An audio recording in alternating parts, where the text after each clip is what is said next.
হৈ যাব নহয় আজি ৰাতিৰ ভিতৰতে হৈ উঠিব লাগিব এই ঘৰৰ কাম আজি ৰাতিৰ ভিতৰতে শেষ এজন থাকিব নহয় এজন ঘৰ সুগমন ব্যক্তি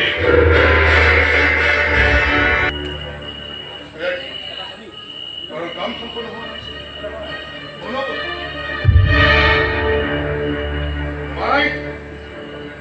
উঠা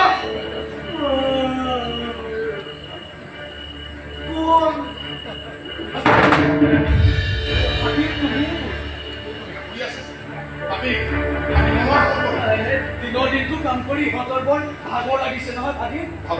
মোক সুধি কৈছে ভাগৰ লাগিছে তোমাক ধাৰণ কৰি কিন্তু আই মাতৃ ভাগৰ লগা নাই খাদ্য পানী দি ভাগৰ লগা নাই মুকলি বতাহ খুৱাই খুৱাই ভাগৰ লগা নাই আৰু সেইজনী আইৰ কাৰণে এটা ৰাতি দিওঁতে তোমালোকৰ ইমান ভাগৰ লাগিছে ক্ষমা কৰিবা ভাগি ক্ষমা কৰিবা দেশত